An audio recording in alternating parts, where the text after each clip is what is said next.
Ganina chama, ganina chama, ganina chama, ganina chama.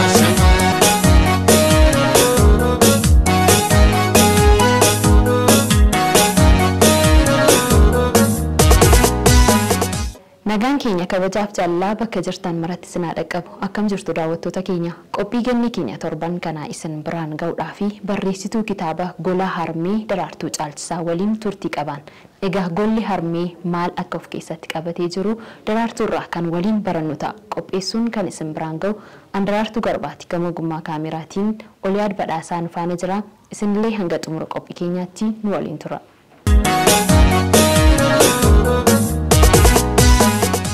Tole daru baga nagaan dhufte. Baay'ee baga nagaan eegdan. Torban akkam ture hojiinoo akkamidha? Bareeda torban bareedaa ture namatti tola. Egaa akkumaan jalqaba irratti kaasee ture kitaaba Gola Harmee jedhu barreessiteeti kanatti jirtu. Namnumti gaafa maqaa moggaafatu maatiin illee gaafa maqaa moggaasan sababa moggaasanii fi sababa mataa isaaniiti kan isaan qaban. Mee kitaabni kee kuni Gola Harmee jedheeti kan inni jiru. Gola Harmee maalirraa kaasteeti kanatti moggaastame? Yaa Gola Harmee gaafa jennu nama kamiif illee ifaadha beekamaadha. Gola Harmee gaafa jennu harmeen maal akka taate golli harmee maal akka ta'e ifaadha. Golli harmee seentee wanti dhabdu hin jiru. Kitaabni kunillee yoo seentee Gola Harmee akkuma seentee waa argattu kitaaba kanallee seentee waa hedduun argama. Gola Harmee seenaawwan adda addaa wantoota adda addaa of keessaa hammatee jira.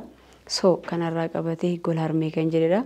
Bal'inaan kitaabichi Golli Harmee kun yoo saaqne wantoota hedduu Gola Harmee kan ibsuu danda'u kan jedhu keessaa waan jiruufi dhangaadhuma mi'ooftuudha Gola Harmee jedhe. Tole egaati qabiyyeen isaa walumaa galatti Golli Harmee walumaa galatti qabiyyeen isaa maalidha jetta? Golli Harmee qabiyyeen isaa haadholii yookaan dubartoota ciccimoolii kan of keessatti hammatedha.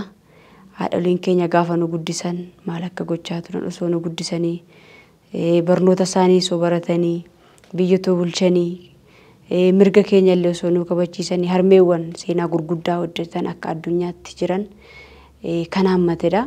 Golli Harmee yookaan kitaabichi seenaa haadholii kan hammatedha jechuudha.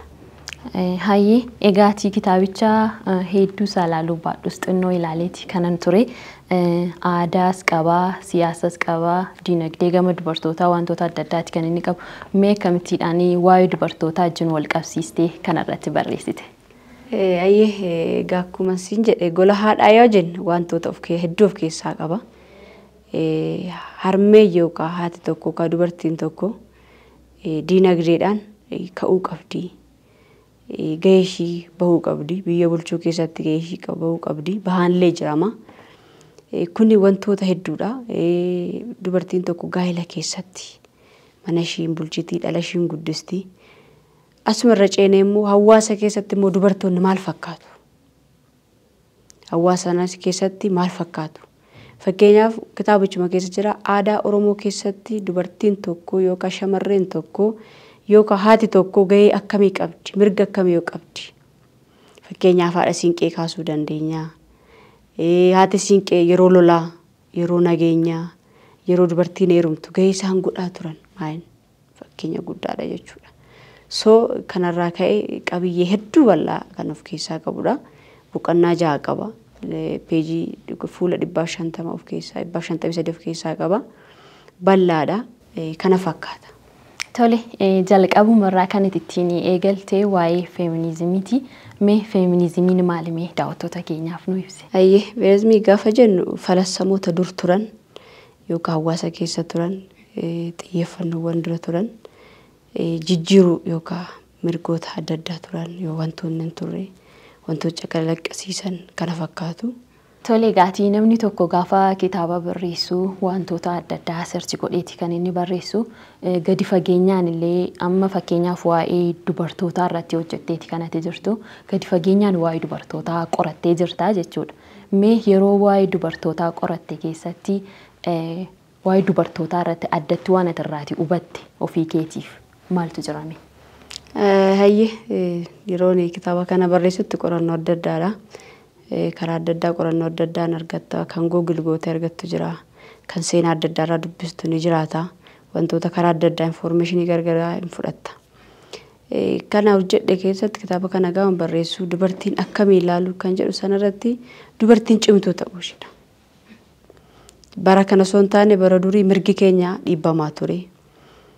Wantoonni hedduun duubatti nu deebisaa ture akka hin baranneef illee akka biyya hin gaggeessineef illee dubartiin tokko baatee galuudhaaf illee mirga hedduun qabdu ture.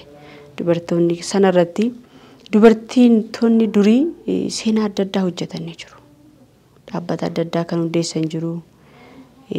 Barnoota isaaniillee akka addunyaatti yeroo jalqabaaf kan fudhatanii jiru. Kana jechuun dhiibbaa garaagaraa keessa darbanii jechuudha.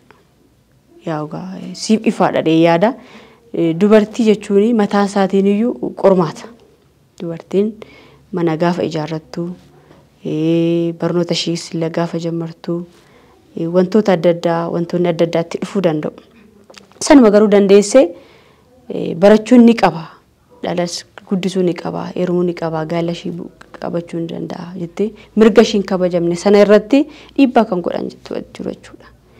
Fakkeenyaaf hiriira bahuudhaan, gaazexeessaa waraqaa adda addaa maxxansuudhaan, waltajjii adda addaa irratti dubbachuudhaan mirgi keenya kabajamuu qaba kan jedhanii baay'ee isaanii jiru. Kanammoo fakkeenya kaasuudhaaf fakkeenyaaf amma akka addunyaatti Maazer Tereezaa kaasuu ni dandeenya. Maazer Tereezaan dhaabbata tola ooltummaa ishii hundeessitedha. Hamma har'aatti illee dhaabbanni sun babal'atee akka biyya keenyaattis akka biyyoota gurguddaatti dhaabbata adda addaa hundeeffamanii dhaabbata tola ooltummaa yookaan inni hojii adda addaa hundaa'ee jira. Kana jechuun dubartiidha. Dubartii yookaan haadha jabduu dhala namaa akka dhala isheetti guddistee dhaabbata adda addaa hundeessitee. Abbabachi Goobana. Dubartii jabduudha.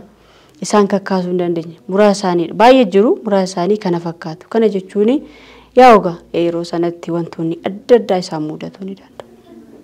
Isaan keessaati immoo dubartoota hedduudha kanatti kaastee isaan keessaa warra kitaaba kana keessatti barreeffamanii jiran keessaati kan addatti fakkeenya ta'u jettee yaaddu yookiin waa'ee dubartummaadhaaf illee aarsaa guddaa kaffalanii kanatti jettu eenyudha?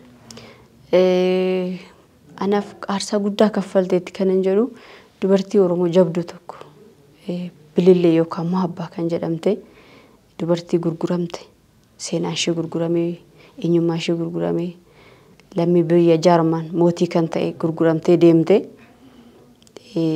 ishiin godina Iluu Abbaa Borooyii hunda goggoruu baadhee akkasitti dhalatte gurgurameera mirgi koo darbeera seenaan koo hatameera seenaan koo bareera jettee dubartiin callisnedha. Kana jechuun deemtee yaa biyya keenyatti iyyuu amileen keeyyoo bu'eenniista biyya ormaatti gurguramtee sayyuu mootii Jarman kan ta'e ilma isaa fuudhee dubartiin kun dubartii bareedduu waan taateef garuu seenaa kana keessa jira nama ishiin itti heerumte illee amala hin qabu jedha. Nama rakkisaa gaa'ela rakkisaa ture gaaluma rakkisaa sana ture dubartiin kun amma biyya ishii irraa baateetti gurguramtee jirti seenaan ishii dagatameera sanyii ishii keessaa illee baatee jirti. Sanuma dabartee garuu abbaa manaa rakkisaa sana keessa teessee seenaa dhokataa kana keessa teessee waa'ee uummata Oromoo yookaan seenaa Oromoo barsiisuu jalqabde. Anaaf fakkeenya guddaadha kun. Otoo anaatee otoo siitii otoo mirgi keenya dhahame yookaan gaa'elumti kee otoo feel ta'e mooraaliin kee baay'ee gadi bu'a. Ishiin garuu sanarra darbaa wantoota adda jettee bakka dhalattee himattee seenaan Oromoo maal akka ta'e himattee dubartii jabduu jedhamtee biyya sanatti moggaafamte.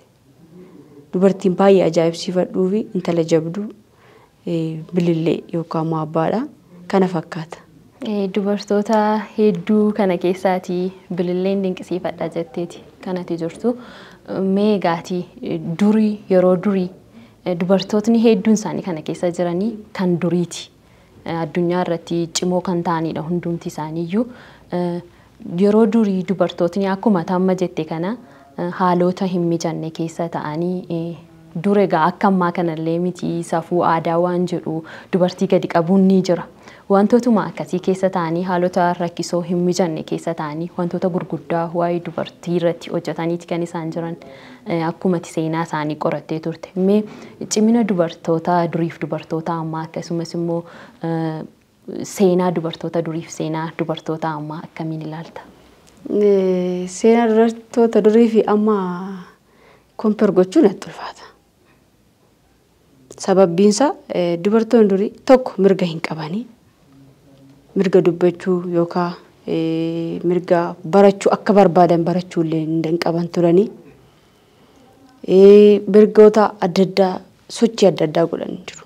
Dubartoonni ammaa immoo galata Waaqayyoo barri nu dhufee jechuu hin danda'amu. Mirgachuuf hin dandeenya, barachuu hin dandeenya. Dubartoonni durii karaa nu ta'aniiru. Karaa guddaa nu ta'aniiru. Seenaa isaanii gaafa dubbiftu wantoonni hedduun isaan mudatanii jiru. Amma nu mudachaa jira osoo hin taane nu mudataan jiru wayi firiidhaa wayi jechuu osoo hin taane unu wayya. Mirga keenya tokko dubbatachuuf illee mootummaan si dhagaa yeroo ammaa. Dubartiin dubbatachuuf illee mirga hin qabdu baasee. Kompeer gochuuf natti ulfaata. Garuu cimuu qabna. Dubartoonni durii kun mirga osoo hin qabaatiin waa tokko gochuu osoo hin danda'iin barnoota isaan irratti dubartiin dur heerumuu qofa miti mirgi ishee heerumuudha barqaa dirqamatti kennamu heerumuudha. Dhala godhachuudha biyya bulchuu barnootaaf fedhiin isaanii yoo jiraate iyyuu eeyyamamaa miti. Amma garuu barachuudhaaf biyya bulchuudhaaf dinagdee kee guddisuudhaaf gaa'ela dhaabbachuudhaaf dhala godhachuudhaaf mirga guutuu qabna. Akka itti deemaa jirraa jedhu san persentii muraasa. Yeroo tokko inni dhibban cuftu yeroo kamiifiyyuu adeemsa keessa garuu waa hundumaa sana wantoota yaadda sana bira ga'uu hin danda'amu. Garuu akka mirga qabnutti akka hojjechuu dandeenyutti socho'aa jirraa jedhu wantoonni nu harkisu tokko jira. Tokko naannootti guddanuu nu harkisuu danda'a. Halloonni adda addaa ni jiraatu si harkisuu danda'a. Wantoota hedduu jira dubartii akkuma dura sii kaasee wantoota hedduu baay'een duubatti nu harkisu. Konfidensii qabaannaan garuu iddootti hin geenye hin jiru. Wantoota hojjechuu hin dandeenyes hin jiru. Inni guddaan garuu kutannoo qabaachuudha. Nama kamirraayyuu kan adda nu baasuun dhiirota irraa intinaa qofa.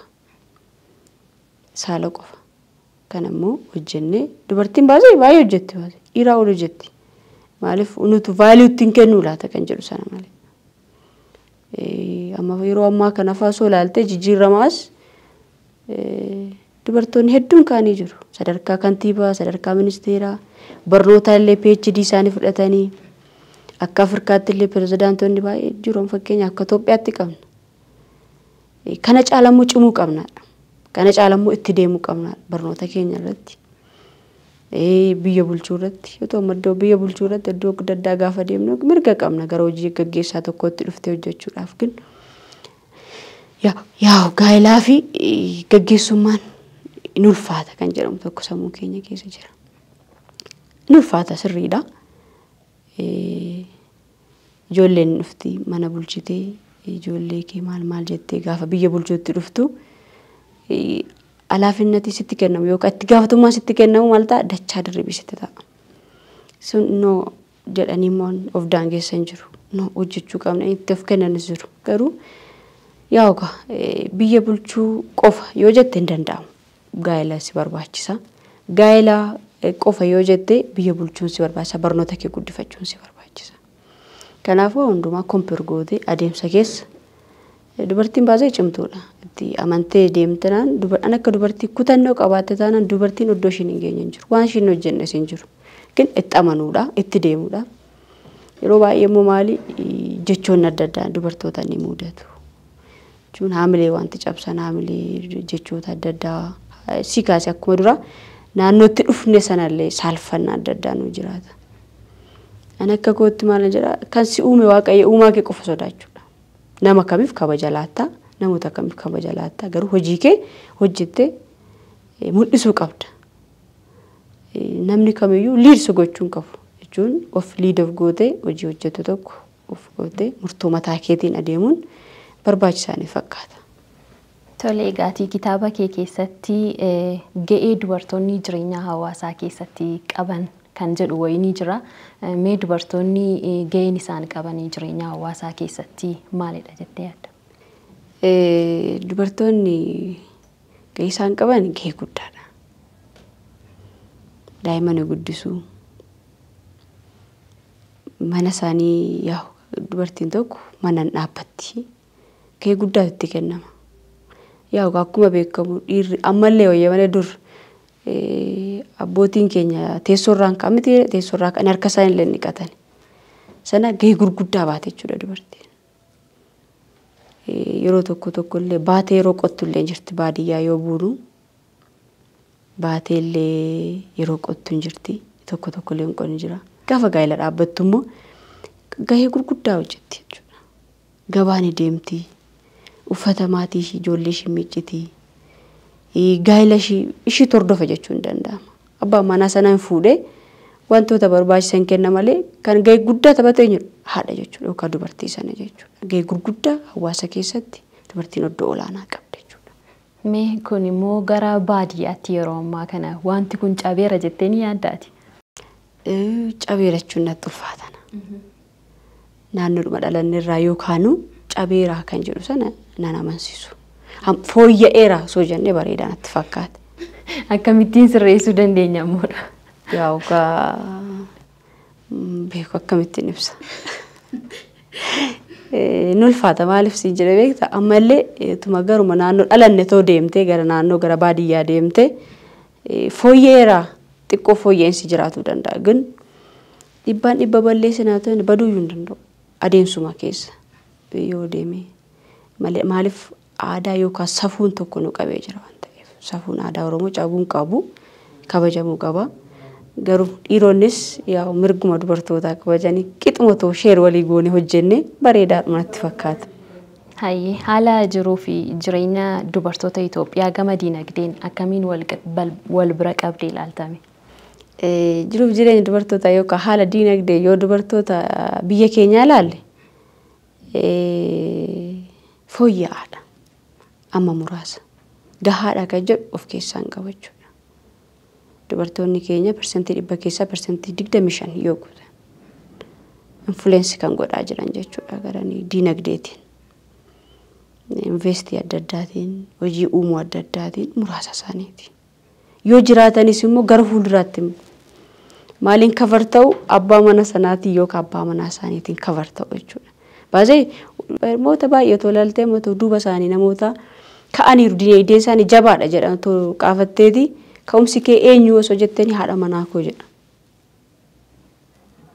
Garuu yeroo baay'ee haadha manaa sana ta'uu hin taane kan maqaa dhaamu eenyu isa jechuudha.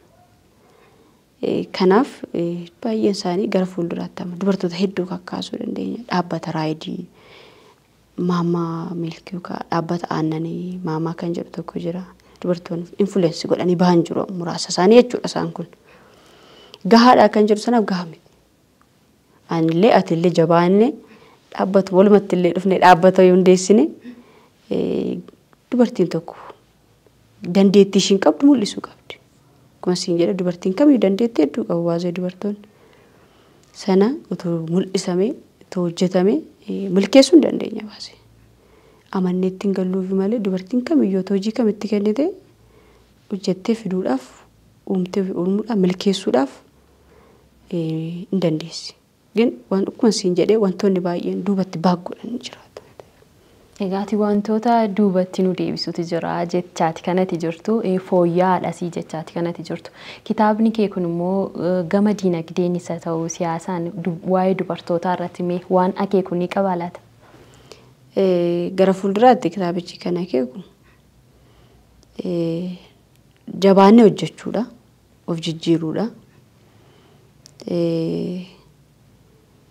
Dubartoonni yeroo kaasnan fakkeenya dubartoonni gara biyya ambaatti illee kan imalan jiru. Biyya keenyatti hojjechuu ni danda'ama. Biyya ormaa filan osoo hojjennee osoo wal jajjabeessinee. Yaa wantoonni baay'een chaalenjiin ni jiraachuu danda'u. Garuu osoo wal jajjabeessinee walitti hirkannee wal ittifnee haalota adda addaa kamitti wal deeggarree osoo hojii gaarii hojjennee wal jabeessinee gaarii natti fakkaata. Kana fakkaata. Hayyee hojiin kee kun yookaan kitaabni kee kun dubbistootaa fi hawaasa biratti immoo dhiibbaa akkamii uumuu danda'a jettee yaadda? Dubbistootaa fi hawaasa biratti kitaabni kun dhiibbaa inni qabu seenichi seenaa durii qabedha. Dhiibbaa uumuu danda'a inni yaada. dhiibbaas ni uuma jechuudha. Kana jechuun namoonni fakkeenyaaf keessattuu dhaloota nu booda dhufaniif dhiibbaa guddaa uuma. Dhaloota shamarree booda dhufaniif warri na dursan seenaa akkasii hojjetanii turanii kan jedhu dhiibbaa gurguddaa uumuu danda'a. Fakkeenyaaf ammanii kitaaba kana soo dubbistee seenaa hedduu of keessaa argachuu dandeessa. Dhiibbaa ni uuma jechuudha. Okay. Dubartiin kabajamuu ni qabdi. Biyya bulchuu ni dandeessi, barachuu ni dandeessi, jireenya ishii bulchuu ni dandeessan jedhu of keessaa influence godhee kan mul'atu wantoonni hedduun ni jiraata jechuudha. Tolee gaatii akka dhuunfaa keetiitti namoonni dhuunfaa fi hawaasni dubartootni cimanii deeggaramanii akka isaanii hojii isaanii mul'ata isaanii ifatti baasanii fi namootni kun maal gochuu qabu jettee yaaddame? Akkuma isin jedhe wantoonni goonu wal deeggaruudhaan ni guddaan. Influence gootee fuulduratti ba'uudhaaf deeggarsa miti nam tokko waa tokko gochuu hin danda'u. Oromoon maal jedha mukti tokkoon aarti malee bobaatu mire nam tokko waa tokko buusuu hin danda'u. Deeggarsa barbaada jechuudha. Nuti immoo yoo wal deeggarte taana oddoo ittiin gahin wanta ittiin godhin hin jiru jechuudha. Kanaaf wal deeggaruudhaan gara fuulduraatti diinagdee irratti barnoota irratti bira bulchuudhaan maatiidhaan karaa adda addaatiin wal deeggaruudha. Namni kamimmoo of danda'e taana waan tokko kareet godhee hojjetee hojii isaa sana of danda'uudha. Namni kamiyyuu of danda'uuf gara fuulduraatti deemuudhaaf fakkeenyaaf ammati yeroo iddoo kana teessu iddoo kanatti nafattee viijin hin qabaattu. Maaliif gara fuulduraatti hojii biraa tokko hojjechuu barbaadda? Uumuullee barbaadda. Maaliif of fooyyessuuf, dinagdee kee kaasuuf, maatii kee maatii of godhachuudhaaf maal goota? Wantoota adda addaa sarchi goota jechuudha. Namni kamiyyuu immoo teessoo tokko qabatee bakka tokko qabatee taa'uu qabaa jedhee yaaduun. Maaliif wanta isa jijjiiru tokko waan godhu tokko sochii adda addaa gochuu qabaa jechuudha. Akka biyya keenyaatti wantoonni baay'ee nu daangessuu ni danda'u waasee. Haala yeroo lallaallu wantoonni baay'ee gaafa laallu mijachuu dhiisuu danda'a. Haaluma mijannee keessa teesseeti moo mijeessita miti egaa. Sanuma keessa teenyee mijeeffannee haaluma adda addaa hojjennee utuu wal deeggarree wantoonni gaariin ni jiraatu jechuudha. Hayyee egaa silaa dubartoonni dhiirarraati wanti adda nu godhu akka hin jirre himteeti kanatti jirtu hojjechuu dandeenya bulchuu dandeenya jetteeti kanatti jirtu mee gama kitaaba barreessuu kan irratti shamarranii baay'inaan irratti hirmaatan yeroo baay'ee sababni isaa maaliif jettee yaadda? Dhugaa dubbachuuf challenge hedduu qaba. Kitaaba barreessuu jechuun salphaa miti. Barreessitee maxxansuudhaaf salphaa miti. Kuni nama kamiif ifaadha yaadan. Gaafa waa tokko maxxansistee piroogiraamii sagantaa tokko gochuudhaaf baay'ee ulfaataadha. Sanuma keessa garuu socho'uudhuma akkuma siin jedhe sana nama dubbisuudha. Namoota adda addaa baasee yani sagantaa kan namoonni deeggan hedduun isaanii jiru. Maaliif walitti dhufeenyaan namoota dudubbista namoota sappoortii si godhan hedduun jira. Yookaan ati teessee namni naafaa fidu yoo siin jette namni si dhufu hin jiru. Oddootti gadi jettu jettee oddootti ol jedhu hojjettee oddootti daa'imtee kaayyoo kee milkeessuu qabda jechuudha. Gaafa waa tokko karoorfattu namoonni baay'een fakkeenyaaf kaa tokko hojjechuudhaaf ekelee immoo dhaqeen kadhadhuu jedhu si jechisiisa wantoonni baay'ee. Garuu maal goota? Mul'ata si keessaa sana baasuudhaaf maal goota? Dirqama akkuma siin jedhe gadi jechuu qabda. Yerootti boosee mimmaan kee dhudhullee ni jiraata baase baay'ee gadditu ni jiraata. Kanaaf chaalenjii hedduu waan qabuuf chaalenjii sana namoon sodaana akkuma siin jedhe hojjechuu guddaa dandeenya garuu chaalenjiin wantoonni baak nu godhan ni jiraata. Fakkeenyaaf qarshiin itti maxxansitu si barbaachisa. Namni duuba sappoortii si godhu namni jabaan tokko jiraachuu danda'a. Sana nama sana hin qabdu taanaan ulfaata. Sababa kanaaf jechuudha. Mee hojiiwwan hojjette kana keessattuu kitaaba gaafa barreessitu mudannoowwan si mudatanii yookiin mudannoon kun waan jabaadha namni illee irraa barachuu danda'a kan jettu jira. Himee fixuu hin danda'u waa'ee mudannoo sirratti nama mudatanii ግን akka nama muudanneetti akti gochaan ture. Maal gochuu qabda beektaa daree bara keessatti nam muudatee jechuu dandeessu. Namoota am fakkeenyaaf asii kaatee iddoo sana ga'uudhaaf mudannoo si mudata. Hojii kana qabattee guddaa kana qabattee miti. mudannoo hedduu nama mudataniiru. Mudannoo sana garuu salphaadha bakka kananii irratti milkaa'itu caalu. Milkaa'ina kootu irra caala.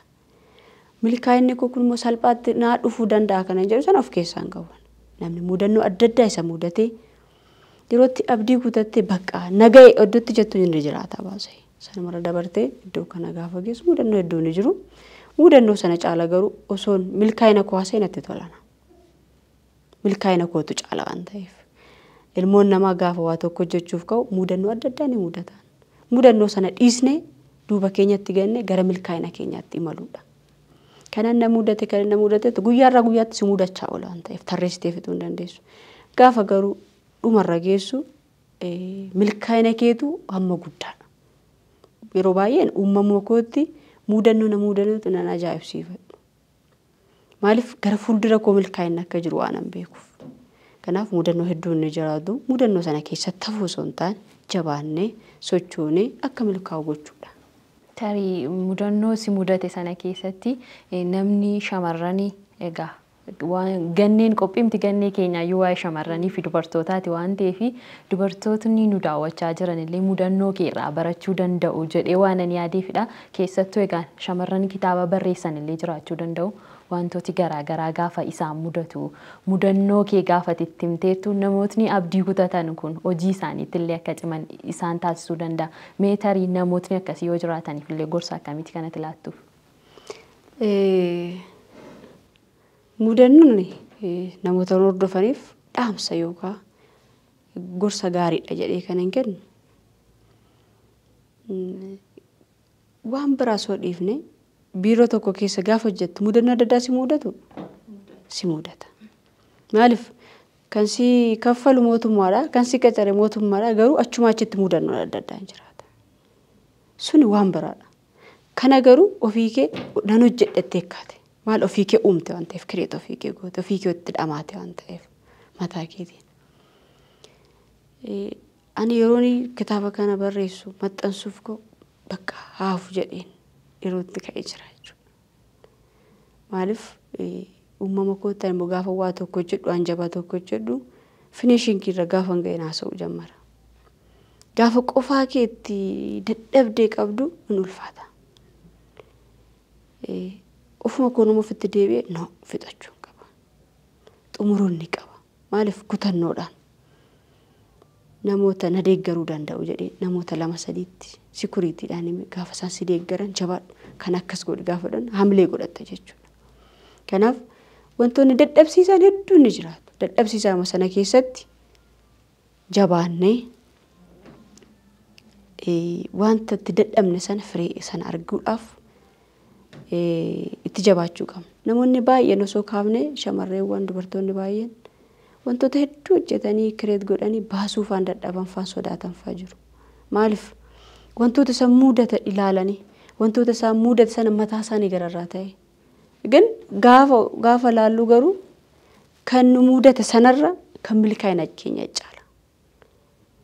Akkuma isin jedhe milkaa'ina keenya laallee fuulduratti milkaa'ina kee laaluu qabdan. Gaafa waa tokko hojjettu garagar tokkotti gaafa sochootu milkaa'ina kee laaluu qabda. Milkaa'ina kee laallee taanaan immoo duubatti deebita. Namni tokko gaafa waa tokko hojjettu fakkeenyaaf abjuu qabdaa mire karoora qabda. Karoora keessan ilaaluu qabda. Wantoota karaatti si dhaabuuf si mudachuuf duubatti si baaggu si godha osoo hin taane wantoota gara fuulduraatti si ta'an ilaaluu qabda jechuudha. Tole egaa galatoomii xumura irratti mee shamarraniifis dubartootaafis gorsaan qabaa yookiin immoo wanti afii jiru kana dubbachuun barbaada kan jettu yoo jiraateef immoo carraan siif kenna. Ani nama kamiifuu gorsa ta'a yookaan abdii guddaa qaban ta'u kitaaba koo kan akka dubbisanidha. Kitaaba Gola Harmee jedhu jiruuf jireenya dubartootaa kan kitaaba kana dubbisee namni nuti akka abdii irraa argatu nan beeka akka irraa argatus abdii guddaan qaba. Kanaaf dubartoonni keenya yookaan haadholiin keenya shamarreen keenya jabaachuudha. Maal jedhu beektaa maammaaksa tokko kan qaban qabatanii gabaabahu jedhan. Wanta qabatte tokkotti cimuudha.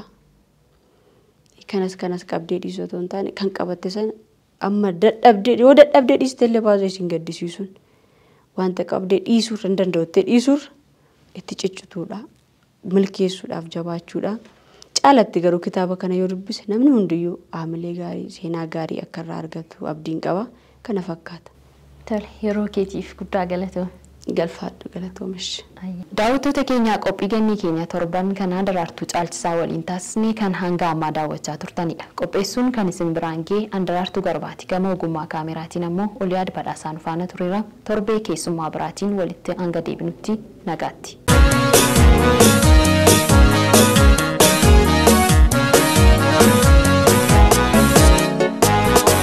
Ganneena chama, ganneena chama.